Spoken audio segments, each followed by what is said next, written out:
اعوذ باللہ من الشیطان الرجیم بسم اللہ الرحمن الرحیم۔ معزز سامعین، ہم پڑھ رہے ہیں مختصر قرأت کورس کا سبق نمبر 14 نون ساکن اور تنوین کے دو قاعدوں کی مشق، ادغام اقلاب۔ ادغام نون ساکن اور تنوین کے بعد یا را میم لام واو نون آ جائے تو ادغام ہوگا۔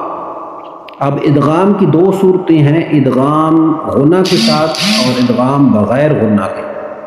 اب ان 6 حروف میں سے اگر یا میم واو نون یہ 4 حرف آ جائیں تو ادغام غنہ کے ساتھ ہوگا، اور اگر نون ساکن اور تنوین کے بعد لام اور را آ جائیں تو ادغام بغیر غنہ کے ہوگا۔ اور اقلاب نون ساکن اور تنوین کے بعد حرف با آ جائے تو اقلاب ہوگا، یعنی نون ساکن اور تنوین کو میم سے بدل کر اخفا کریں گے، یعنی غنہ کریں گے۔ اب آگے چلتے ہیں سبق کی مشق کی طرف۔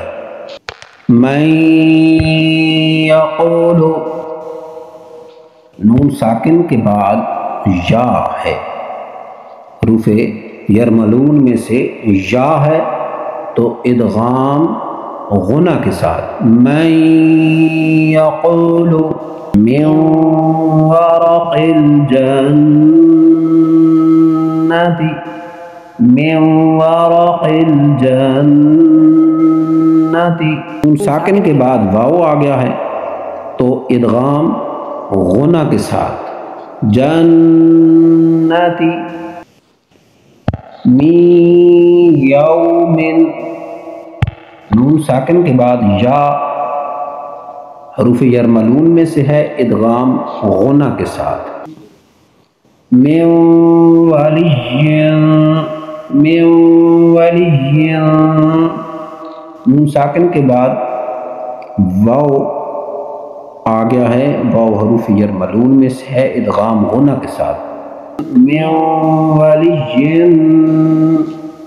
نون تنوین ہے، زبر دو زیر دو پیش کو نون تنوین کہتے ہیں، جیسا کہ آپ جانتے ہیں۔ تو نون تنوین آ گیا ہے، یا کے بعد یا آ گیا ہے، تو یہاں پر بھی ادغام غنہ کے ساتھ کریں گے۔